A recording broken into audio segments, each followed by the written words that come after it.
Hey everybody, my name is Maggie Penton. I'm the co-owner of Master Yourself Martial Arts in Titusville, Florida.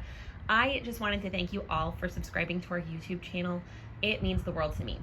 So one thing that I see as a martial artist a lot is videos that go around YouTube or Facebook that show these like awesome self-defense moves for women. They're like, every woman should know these moves.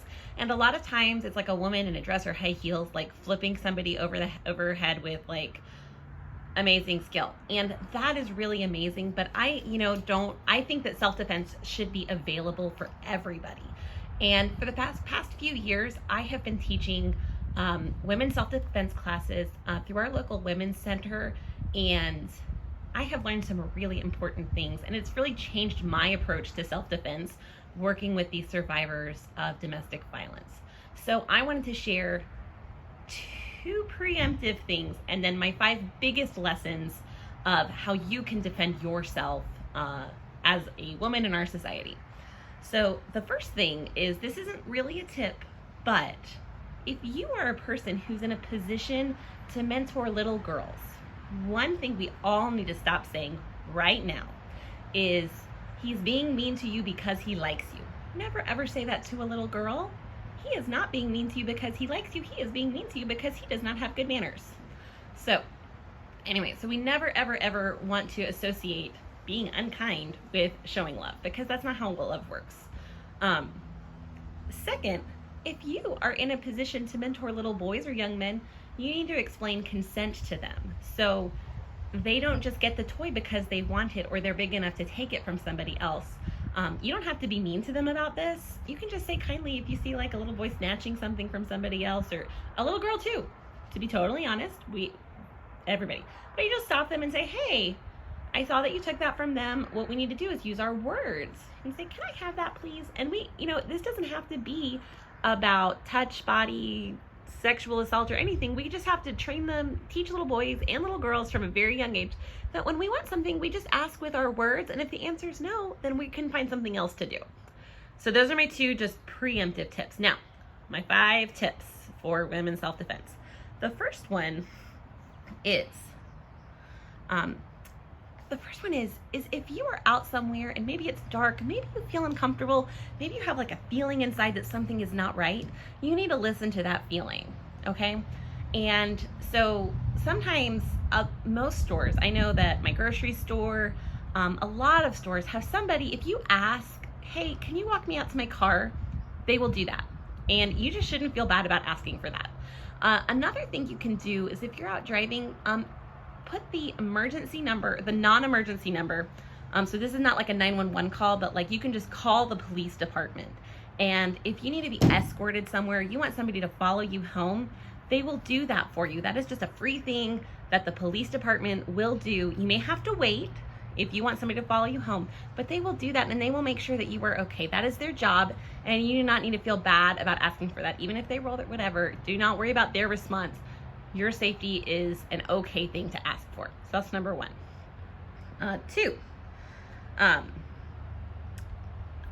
So the first one thing that happens, I think, is the first time somebody says something or does something to you that doesn't feel right, you need to say something right then. Now, if the first time has already happened, now is the next best time to say, hey, that joke makes me really uncomfortable, or you're a little too close to me, I need some space.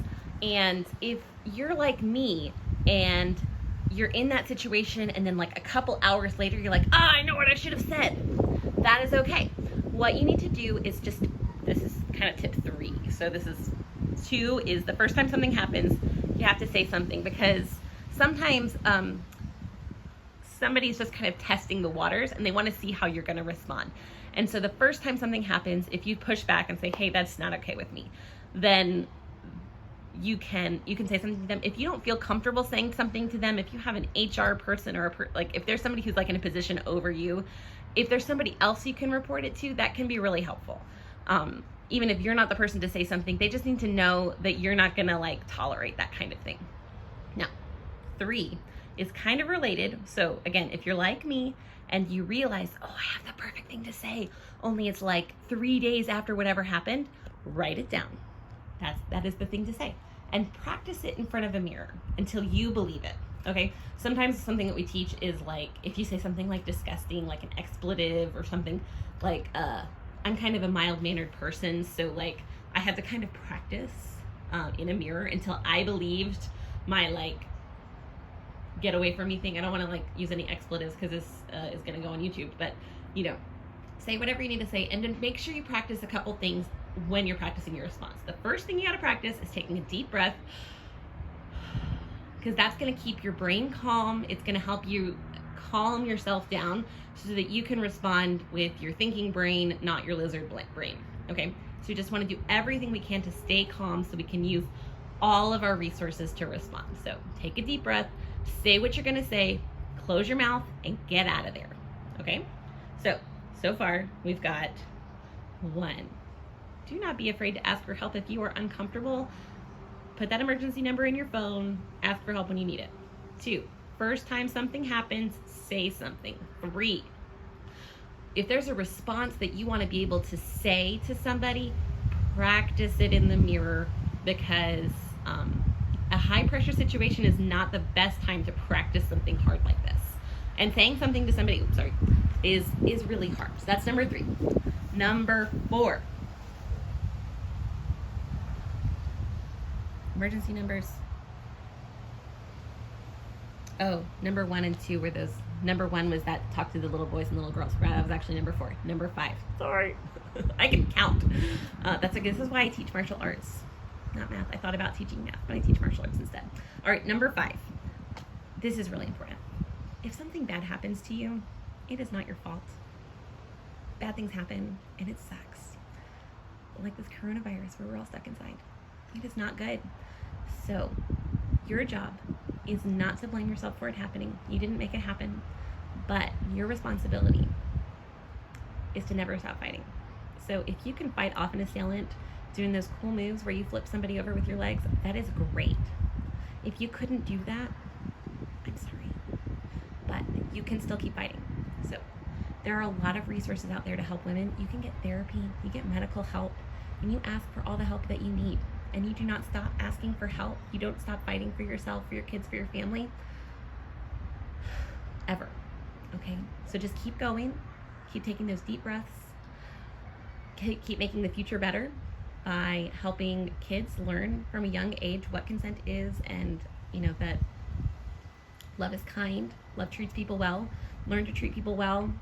So anyway, so do whatever you have to get away, get help, get the help you need, and always ask. All right. So guys, thank you again for all of your help supporting our little YouTube channel. We're just a tiny little karate taekwondo school. We do taekwondo in Titusville, Florida. It's a beautiful day here. It is just glorious. It's a sad time to be kind of stuck inside and not get to spend time with our neighbors. So I hope that you guys are doing okay. And if you have any other tips, ideas, questions, I would be happy to answer those later. Again, this is just what I've really taken away from the women who I've worked with. Is that just so much of self-defense is not necessarily doing cool punches and kicks, although I really enjoy those punches and kicks. But you don't have to be able to do those things to be safer as we go about our ways in this world. So thank you guys. Bye.